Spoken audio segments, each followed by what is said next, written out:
Can I hear some amen? Mapagpalang gabi po sa inyong lahat. Happy 8th year anniversary po, FCF Rigay. Ako po si Ian Ganaban from Rigay. Bago po ako magsimula ng aking testimony, hayaan nyo muna po akong handugan ko kayo ng maikling awit. Ang lahat ng papuri at pasasalamat ay ibabalik ko sa inyo, Panginoong Hesus.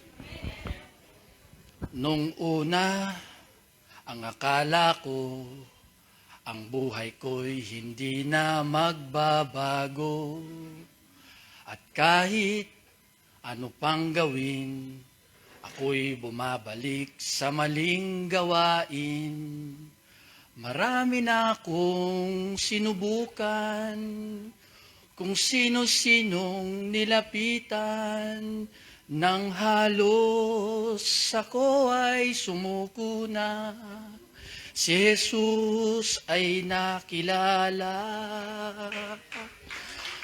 Ang aking buhay ay binago niya, magmula nang ako'y magpasya. At sa aking puso'y pagharian siya, anong himala, at ako'y nag-iba. Kasalanan ko ba'y pinatawad? Ginawang anak niya sa langit pupunta, o kay buti ng Diyos at ako'y binago niya.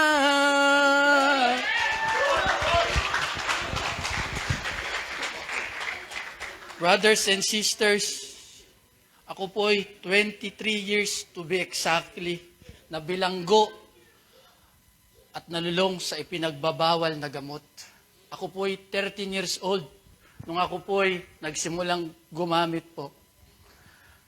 Alam nyo, gamot na shabu, saktong letter S, Satanas.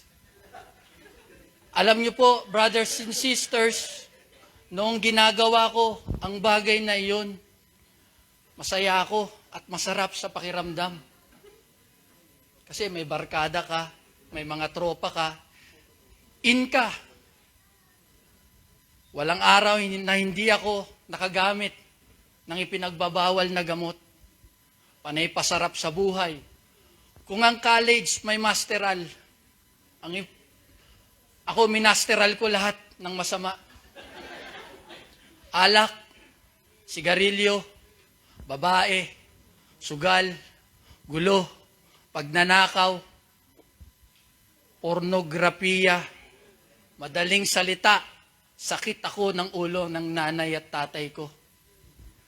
Na hindi ko po napapansin na ako'y namumuhay na sa kasamaan at sa kasalanan. Isang araw po, brothers and sisters, ako'y high na high sa ipinagbabawal na gamot at lango sa alak.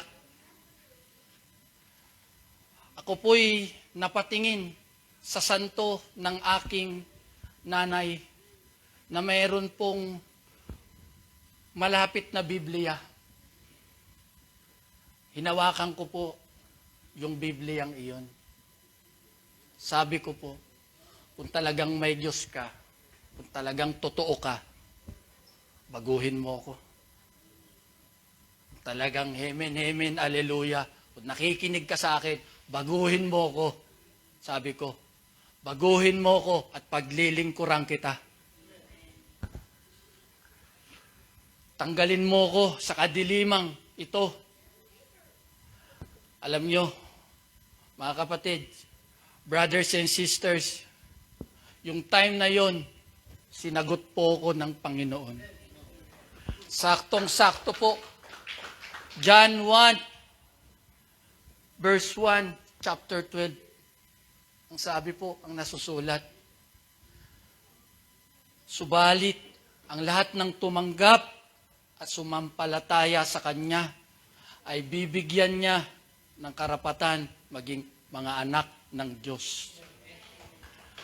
Nagrema rin po sa akin, mga kapatid, yung 1 Corinto 10, verse 10, chapter 13. Wala pang pagsubok na dumarating sa inyo na dinanas ng lahat ng tao.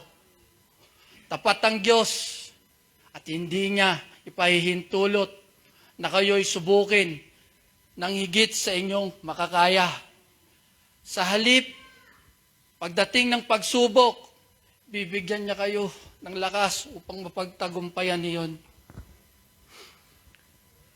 Brothers and sisters, gagamitin ko na rin po itong time na to upang magpasalamat po kay Bro Lance.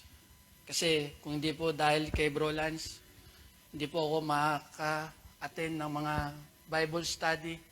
Hindi ko po mas lalong makikilala po yung Panginoon. Mamo Rose, maraming salamat po. FCF family, salamat po sa pagtanggap sa akin. Salamat po. Hindi ko na po kayo iisa-isahin. Maraming salamat po. Alam niyo po, brothers and sisters, hindi aksidente na nandito tayo sa Rajani Restaurant ngayong November 17, 2024. Ako po muli, si Ian, ang tupang nawala na muling nahanap ng pastol upang buuin muli. I'm restored. To God be the glory!